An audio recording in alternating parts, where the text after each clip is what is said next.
In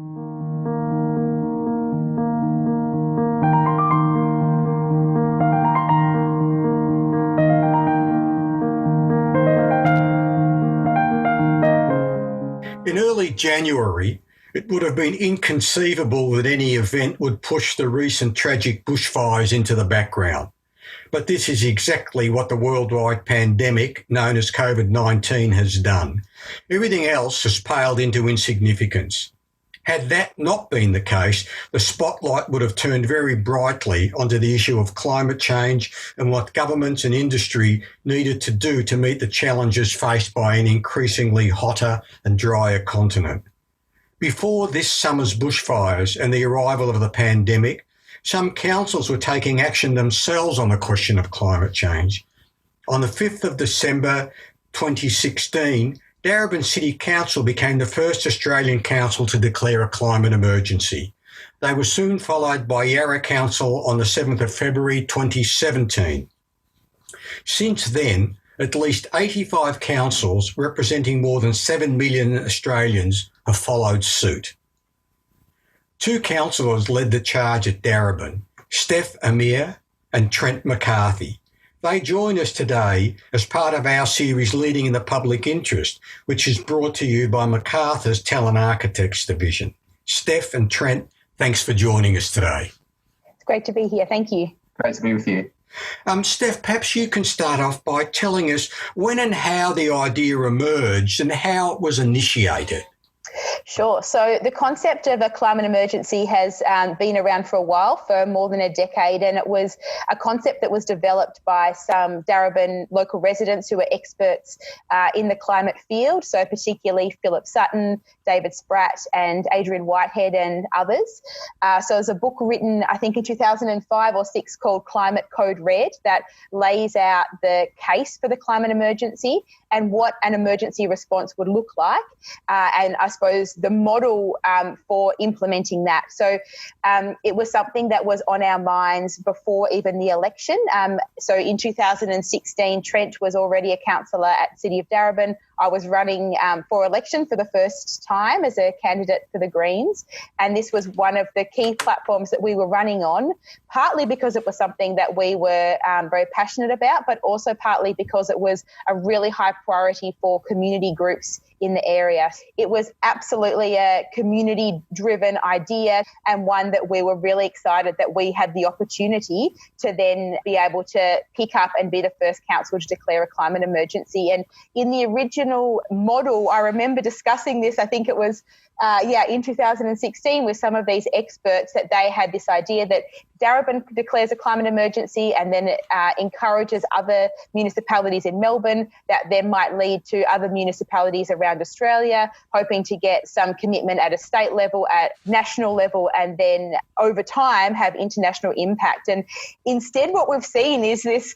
explosion, I think, that exceeded expectations in regard to the speed at which it's happened. So, we saw a lot more of, I suppose, a lateral transmission of local governments and then regional and federal governments in other parts of the world really being drawn to this idea of a climate emergency, I think because it resonates with people about how they feel that this is an emergency that needs to be tackled at emergency speed with emergency resources, and the kind of business as usual wasn't enough. And how can we make small changes to make a small difference without having too much impact on the way that people live their lives and the way the businesses is conducted, to instead coming from a different frame of what do we need to do to create a safe climate and what will it take to get there, and then recognising that there are practical limitations, but we should start with what's needed and then work backwards from there rather than starting from where we are and working incrementally upwards. That's a terrific introduction.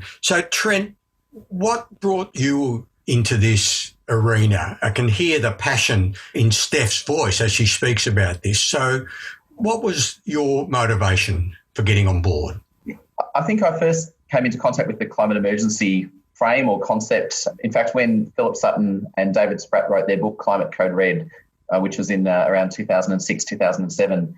And I was actually a skeptic at the time, not of climate change, but of the emergency concept, because it seemed to me at the time alarmist. And what's happened, of course, is that when you get into the the science of climate change and you start to look at the best case scenarios and the worst case scenarios, and you apply what we describe as a risk filter, then you need to treat it like any emergency. It's a coincidence, or maybe it's a coincidence, that the 5th of December 2016 is my daughter's birthday, and it was actually on her birthday that we had our first council meeting of the new term and put forward the declaration.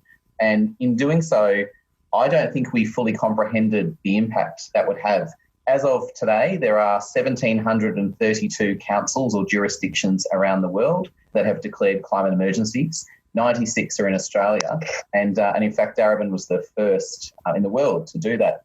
It's a really interesting example. It's the fastest growing movement of governments in history in terms of governments adopting an idea. And just on the 5th of June this year in South Korea, over 200 municipalities came together and jointly declared, covering most of South Korea. So there's this ripple effect and this explosion. The role that I think we're now very much in Darebin is that because we initiated this and our community initiated this, we have a very important custodian role. And for me, it's about the integrity of what we're doing, and it's about making sure that we can not only make the declaration, we can match that with the sort of action which Steph has talked about. So I'm a parent, and that's not the only driving factor, but I am a parent, and I look at all the climate milestones in the future and think, how old will my children be when those things likely to occur, as the scientists would say. And for me, that means that it always is there as a key focus. It's a protective factor that we need to bring into place in all government policy. So when you took this idea to council, how much support was there initially, and how much lobbying did you need to do to get the votes to get council to pass and declare the climate emergency? Steph? I think because there was such a strong movement in the community before the council elections, I personally felt quite confident. I assume Trent felt the same way, that there had already been enough councillors who had been elected who had already committed during the campaign period, because of that advocacy work by the community, that already committed to declaring a climate emergency if elected to council. So it meant that we could go in quite strongly, and that was one of the first things we put forward when we got elected to council in 2016. In terms of getting it through, I believe it was passed unanimously, that decision, and I guess it's probably fair to say that we're lucky in Darebin where we do have such strong support in the community. We've got quite an educated constituency, people who are very politically aware and quite community oriented here in Darebin. And so we knew that we had the support of the other councillors and of the community before we then took that motion forward to the council chambers. It's probably, just to add to that as well, the city of Darebin sits within what's now known as the electorate of Cooper, and which was previously known as the electorate of Batman.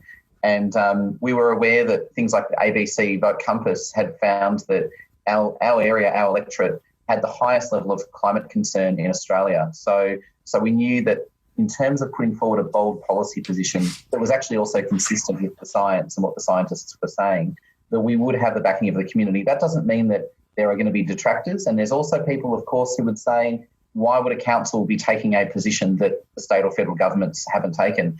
But if we look at the history of local government action in almost every field, it has often been local governments that have actually gone out, pioneered a policy position that has then been picked up by other levels of government. So there's a strong tradition of that, whether it's about celebrating cultural diversity, about providing rights to people who may have actually been disconnected from their rights. So there is a long history of this. And the other reality for us too, I think, which was really at the forefront of our minds, is that even if we did every single thing that we could do as a council to keep our community safe from the worst impacts of climate change, and we're talking about things like the heat island effect. So if you're in an area with a lot of concrete, not a lot of trees, which are some parts of Darebin, then people are going to struggle on hot days. And we, in fact, had the numbers in terms of how many people had been admitted to hospital and had also been close to death as a result of heat island effect. So when you have those sorts of things and you identify all the things you can do as a council, you start to realise that there are some things you actually don't have the power to do. That means that your advocacy has to be upwards through the political system to state and federal governments. And we have seen, obviously, national governments around the world adopt this same position. That hasn't happened yet in Australia, but I think it's inevitable because we now have around 96 councils in Australia, including the ACT government. It's about 1 in 5 governments in Australia has adopted a climate emergency position, and that momentum is really unstoppable now. But it's changed as well, obviously, with the COVID environment, and now we're talking much more about the economic recovery aligned with the climate emergency action. Right. You got councillors on board very quickly. At what point did you involve council officers in a climate emergency? Once we adopted that position, which was a policy position of the council, that triggered a kind of a working group process between a group of councillors and a group of council officers to come together over the summer holidays just after the council meeting and work through and try to understand what we'd just done and what it meant and what it could become. And our ambitions were high and lofty. We tried to work out what were the things that we could do quickly and what were the things that would take time or would require collaboration. And the officers' expertise, their sort of technical understanding of local government was really important. And I think it evolved into a partnership between councillors and officers to the point where we now have a climate emergency team of council officers. It's in our CEO's key performance indicators, action on the climate emergency. It's the number one action in our council plan. It's part of our accountability framework. Even our audit committee has a responsibility to ensure that we are delivering on and driving the sort of climate emergency action that we've committed to. So I think we understood very early that we needed to get it in the key council documents so that it was not just something that councillors spoke about, but it was also something that the organisation, the 1,300 staff at Darebin, everyone has a responsibility. Just like with workplace safety, everyone has a responsibility to report a spill. Likewise, with climate emergency, everyone has a responsibility to look at where are the opportunities for us to take action. And that means that something like our aged care service, where we have people literally going into the homes of our residents and making sure that they are fed, they're bathed, they're kept safe, that they are the frontline people in terms of also identifying what is this house like on a hot day for this person, or can we connect this person into one of our fantastic solar programs where we get solar on their roof. So everyone has a role to play. And one of the beautiful things that happened about a year after our declaration of our climate emergency is that we had some of those community experts that Steph mentioned before, and we got them to brief 27 council officers about what the climate emergency was. And out of that meeting, out of that workshop, one of the managers who was in charge of the roads contract rushed into the CEO's office and said, I'm about to put this contract out to tender and I'd like to put it on hold because I think we can do a better job with this in response to the climate emergency. As a result, he changed the specifications in the contract, put that out to tender, and it was basically a recycled product that we now use in our road resurfacing, which is reused tyres. So we're solving an environmental pollution issue, which is that tyres stockpile, they can become a hazardous risk for the EPA, and we now actually put them into our road surface. And that's an example of empowering people in the organisation to look at those opportunities, to take that action and to reduce the carbon emissions in their work and of course, keep our community safe from some of the worst impacts of climate change. Okay, despite some of the impressive things that you're talking about there are some who would say that a declaration of a climate emergency is just virtue signalling. How would you respond to that view? I think that's why it's important that the words need to be backed up with action. And, council has, as Trent mentioned, detailed climate emergency plan that extends across every part of council, and it was some active work that was done to, not just have the councillors on board and the CEO and, as Trent said, embedded in the KPIs, but at every level down through council. So I do agree that, actions speak louder than words, and it's not enough to say that we're in a climate emergency without backing it up with action, and that has been criticism and a concern, I guess, internationally, that the level of practical response has been variable around the world. I think something else that we became aware of, once we declared the emergency and we're trying to move quickly at emergency speed, then we started to think about the reality of probably actually not being quite ready to do all of the things immediately, and there was a bit of a ramp-up time. So as, I suppose, the leaders, that then did lead to discussions when we were talking to other councillors in other areas about the benefits of declaring an emergency and then using that as a driver to then be rolling out programs, as opposed to having everything ready to go, so that then once the emergency is declared, things are already underway, and it's easier for a council or any level of government to be able to say what they're doing right there and then. In response to something Trent mentioned before about most people being supportive but not everyone being on board, and I suppose I thought it was worth addressing that head on, that the most common we got from people who are not supportive were people saying that it wasn't the role of government to be getting involved in these sorts of things. And in response to that, I guess I'd say three things. And one is, I think that it is the role of local government to be elevating the voice of the community and to be representing the community, not just delivering services. It's not just a one-directional thing, but it's a two-directional relationship. So that is within the role of council. The other thing I'd say is that it's also in the role of council to be filling the gaps in services and needs that are not met by other levels of government, even when it's formally in their jurisdiction. So an example of that would be in housing. You know, housing is the role of the state government, but we don't have enough public housing. We don't have enough community housing, which is why local councils like ours are building community housing and having community housing projects, because there's so many people who don't have somewhere to live. So if that's what the need is, then we try to respond to help where we can. And the third thing to say is, when it comes to the climate emergency, we need everyone, or at least the vast majority of people, the vast majority of organisations and governments, to be taking urgent action. So that means every level of government. And, you know, for the Darebin climate emergency, we're doing advocacy at other levels of government, but most of the work is the actual practical delivery of services by council. So like the Solar Savers program, which we'll talk about later, like planting thousands of trees, that's something that council does, like the purchase of bushland and parkland, that's something that council does, provision of green open space. All of these are things that are smack bang in the middle of council's remit. The roads, rates and rubbish, we've got the roads example that Trent gave.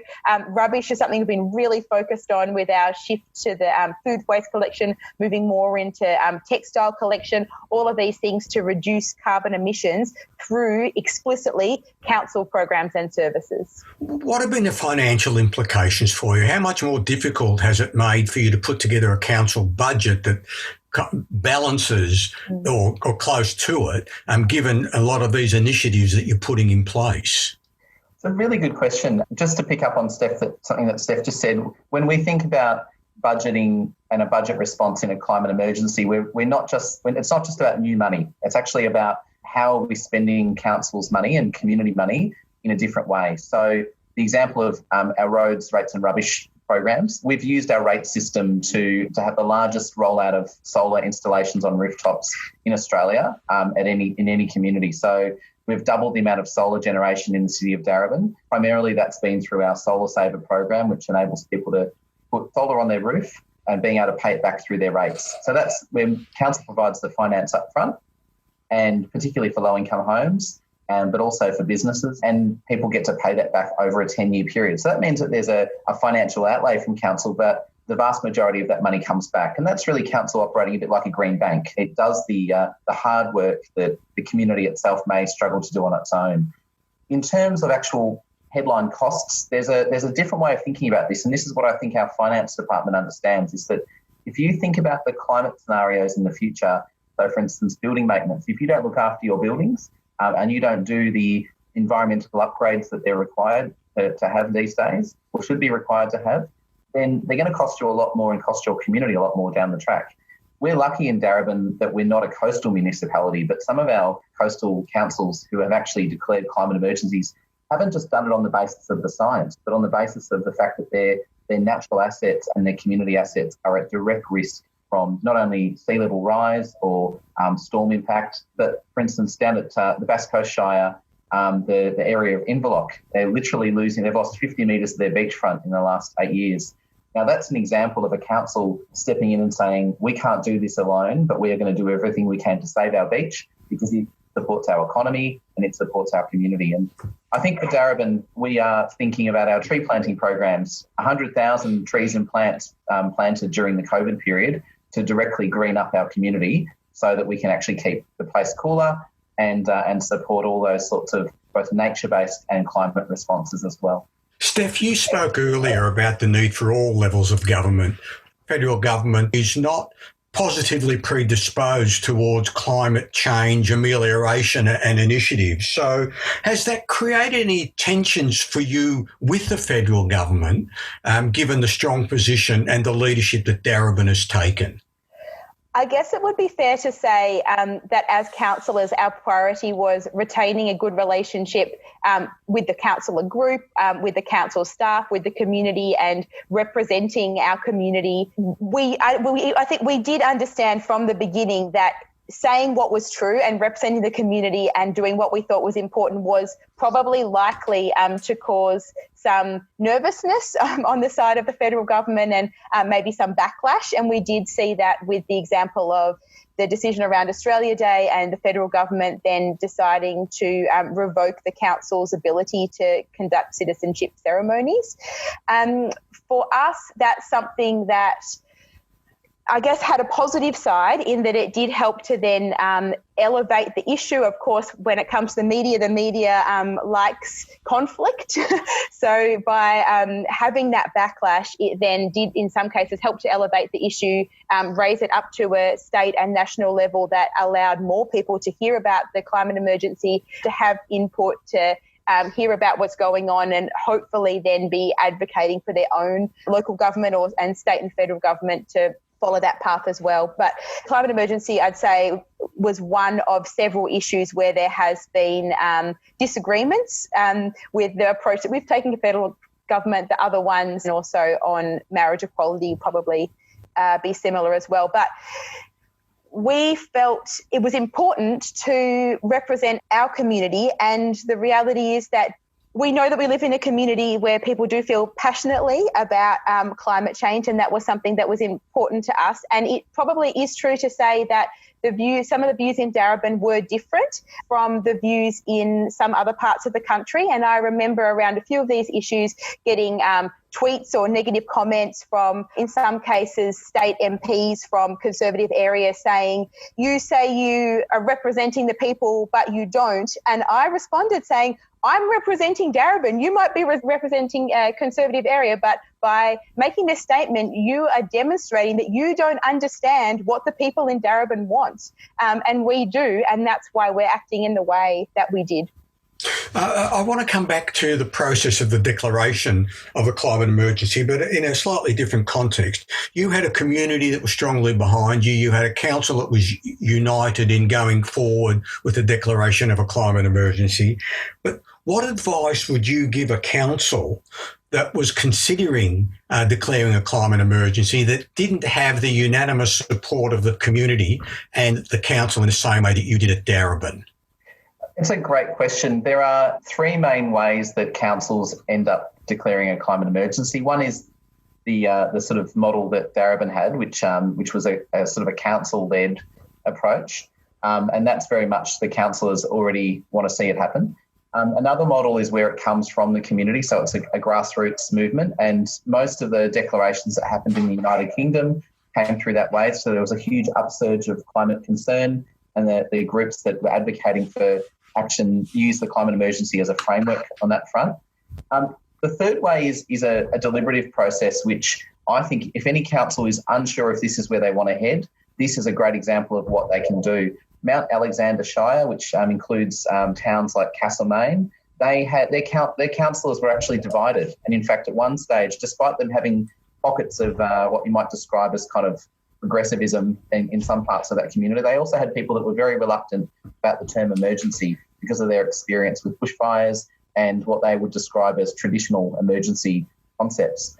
And so they held a process where any member of the community could come and make a submission, and all the councillors effectively had to sit and listen to all these submissions and ask questions and engage with this process. This went for 9 hours, and they had lots of people from a broad cross-section of the community make submissions through this process. It was such a powerful experience because it united the eldest members of the community and the youngest, those that were of a low income and those who were relatively wealthy, business owners, residents, people that lived in the towns, people who lived outside of town. And what it showed was that this was a community that felt deeply and felt very concerned about climate change. What they wanted their council to do was to take a position that was commensurate with the science and to do everything they could through their own voice and through their own action, understanding that a council in a regional area is not going to solve climate change, but what they can do is do everything they can to keep their community safe. And as a result, that shifted the council in terms of supporting a declaration. And that council is now one of the 96 councils in Australia that is part of our Climate Emergency Australia movement, which is actually a united front of all those declared councils. So I think the deliberative process is a great way. We've had more conservative councils where the councillors were not on board at all, but the council officers said, this is coming, this approach of thinking about climate change is coming. So you've got a choice, councillors, about whether or not you resist this or whether you embrace it and see it as an opportunity to partner with other councils and potentially partner with other levels of government to take meaningful action. And I know conservative councillors who are, sort of paid-up members of conservative political parties in Australia that would 3 years ago would have said, no way, no thanks, who have actually come on board and said, we understand what this means now because we have seen the devastating impacts of the climate emergency already. It's interesting, Trent, that you talk about the deliberative process. The first of our podcasts, in fact, featured Amanda Stone from Yarra City Council, who won a McArthur fellowship to look at the application of deliberative democracy in decision-making in council. So it's nice to sort of close that circle for us. But I want to ask you another question. Every idea such as this starts with a view of your desired future. To what degree has the symbolic and very practical act of declaring a climate emergency at Darebin helped both the two of you and Darebin Council achieve your vision of the desired future? Steph, could you? Sure. I think the point that Trent made earlier was very relevant around the use of the word emergency, and it can, I guess, lead to immediate action, but also fear. And sometimes if people are too fearful, it can cause paralysis. And I do feel that within myself. In fact, I'm thinking of making a little cartoon about the cycle that I keep going around where the situation seems so overwhelming that it's hard to know where to start and it seems insurmountable. And then by focusing on a small action, then you can gain confidence and momentum and optimism. And then that confidence, momentum and optimism then links you in with other people who are doing other work. And I guess the scale of what seems possible continues to grow. And then as it continues to grow, things get bigger. But then also as it gets bigger, it gets more complicated. And there have been complications with climate emergency declaration and application in Darebin, for example, with people having different views about the best way forward, how to prioritise things and so forth. And then with that complexity, then things become stressful and overwhelming again, and again we get paralysed. And I feel like as an individual, I frequently go through that cycle on a daily or weekly or monthly basis. But now that I've learned that, I know that when you do feel paralysed with fear and not knowing what to do, you have to start somewhere, and doing something is better than doing nothing. And even if the one thing you do that day is plant some seeds in the garden so that you can then grow your own vegetables rather than having to buy them from a supermarket where they've been shipped in from on a plane overseas, for example, then that then can give the confidence to be able to grow that in and link in with other people doing work. So with the climate emergency, one thing that has been really exciting is that we started this process feeling so optimistic and excited about having a future that was different from the path that we were on, or potentially are still on, with all of the dangers that climate change will bring, to a future that could be safe. And we have to keep that vision in mind to continue to drive us forward. But then similarly, I suppose, as an individual and other individuals as well, as we go through those loops of feeling despair and feeling fear and paralysis, that then there's others who are powering forward and continue the movement going, so that the movement continues in a way that is not dependent on a small number of individual people as it was in the beginning. So, Trent, where do you see Darebin going from here? Change initiatives. I mean, you're a leader. first one to come on board with declaring a climate emergency. Now you've been joined by lots of councils. What's next for Darebin? Almost 12 months to this date. In fact, we took a proposal to the National Assembly of Local Government to ask them to also recognise the climate emergency. And it was I was the council delegate for Darebin. That was a year ago. We went to Canberra, we put the case, and we got 67% of the assembled councils to get on board with that, which was fantastic. So that became the position of the Australian Local Governance Association. At the time, I floated the idea that at that stage we had about 40 councils that had declared climate emergencies, and I said we need to get together. And so we got together online.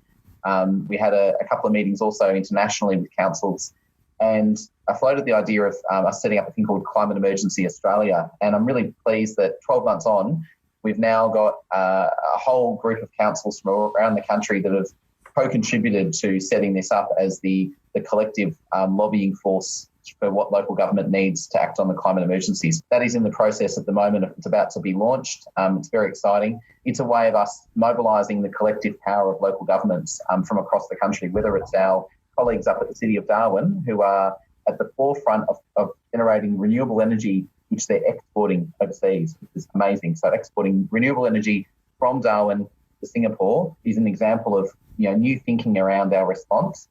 All the way through to our coastal councils coming together. And for me, Darebin's role is that we must maintain integrity in this movement.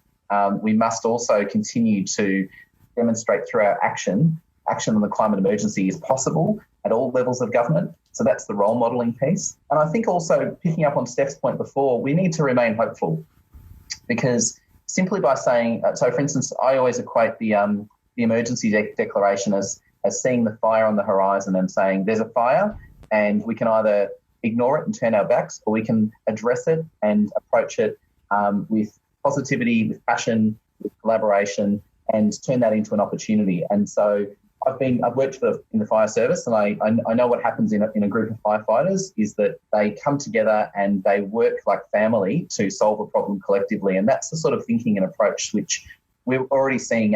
What's been really motivating for me is that when we've gone out to our community in Darebin and this is the situation, what can you do? They've come back with the most incredible ideas, and it's no surprise that some of our businesses have powered ahead, covering their rooftops in solar panels. They are wanting to make this part of what their business is because they know that this is where the public is, but they also know it's about thinking about the future. So I think our role is not just about what we do, it's what we inspire and empower others to do with us. And the best solutions do come from often outside of institutions. It's when institutions recognise those and elevate those is when you get that sustained positive social change. Are there any specific projects or any specific commitments that you're working on at the moment? Probably the biggest one, which we are so excited about, is what's called the Local Government Power Purchase Agreement. And this is where Darebin City Council set out to say, how do we switch our electricity consumption from fossil fuels to renewables, and how do we do that in the most cost-effective measure that we can do that? And what we worked out through this process is that the best way for us to do that was actually to do that in partnership with other councils.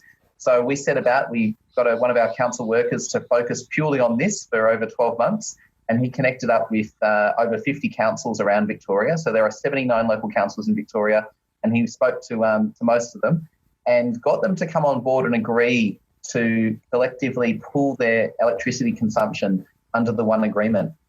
We're in the final throes of this at the moment, and so it will be something that kicks on and becomes a real thing in 2021. But we've got councils that had never thought about doing this before that have committed 100% of their electricity consumption to this project. And it means that amongst these councils, there are over 40 of them. We are collectively pooling our electricity consumption, going out to the market and saying, give us a solution that delivers 100% renewable energy. Now, what this is likely to happen is it will finance either wind farm or solar farm activity. It'll create jobs in a regional community, and it will mean that we as a council will be able to not only say we're doing everything we can to support our residents, but we're also completely shifting the electricity market in Victoria. It is the largest power purchase agreement of any government in the country, and it shows what councils can do when they work together and they have a value that they put which they want to achieve. And in this case, we're basically helping councils, over 40 councils, switch to renewables And in fact, in most cases, they're actually going to be saving money, which is a really exciting thing to be able to say to your ratepayers as well, is that we're going green and we're actually saving you money too. And people are very excited about this. Obviously, we've got council elections in Victoria in October. I suspect that climate emergency declarations will continue to be one of the critical issues for budding and aspiring councillors and council candidates. And I'll certainly be making sure that people know what's possible when a council does declare a climate emergency, what they can then do and get on with the job of taking real action and keeping their community safe. So speaking of elections, what are your intentions, both of you? Will you be standing again for council, or have you run your race? I'm currently in my third term of council, so I'm planning to put my hand up again. So, and partly one of the main reasons, apart from some fantastic local projects that are happening that I really want to see happen and certainly continue to support them on council, is also our work in partnership with other councils and communities. So it's our work on climate, our work on building a nature trust as well. It's been a big journey, and I've had a child every term of council, but not this term. So my wife said, you can run for council again, but we're not having any more kids. So. Fair enough. Steph, what are your plans? So I've decided not to contest the next election. I'm certainly not stepping away from politics forever, but I'm taking the next term off, I suppose is how I'm phrasing it.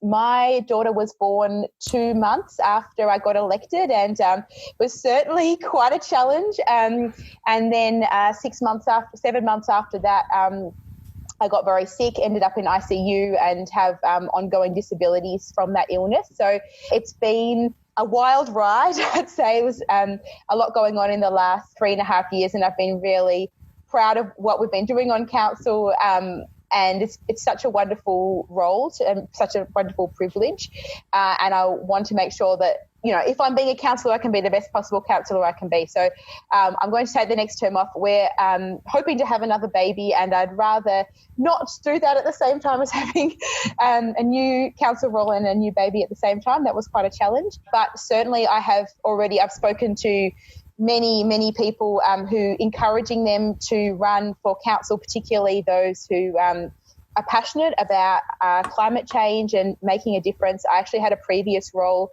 running a program called Pathways to Politics, which was for prospective female politicians of any political alignment and giving them the skills and networks and competence they needed to run for council. So even though I'm not in that role formally anymore, I still have met with a lot of people, talking to them about what it means to be a councillor. And it is something that a lot of people sort of don't know what's involved. And I think the community deserves to have the best possible people to choose from in the election. So that's a role I'll be continuing, and then see what happens.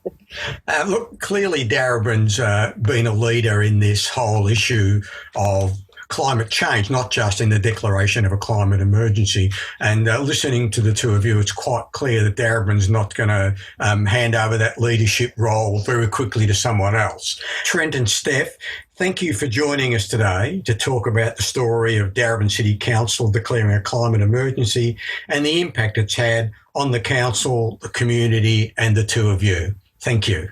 Thank you. Thank you. And you've been listening to another podcast in the series Leading in the Public Interest, brought to you by McArthur's Talent Architects Division. Today, we spoke with Steph, Amir and Trent McCarthy from Darebin City Council about that council's decision to be the first in Australia to declare a climate emergency, what was involved in doing so, and the practical implications. We hope you'll continue to support us and these podcasts as we continue to identify and deal with questions about what it means to lead in the public interest. Today's podcast was produced by Lynn Dang, and the music was composed and performed by Allan Preiss. Until we catch up again, stay safe and well.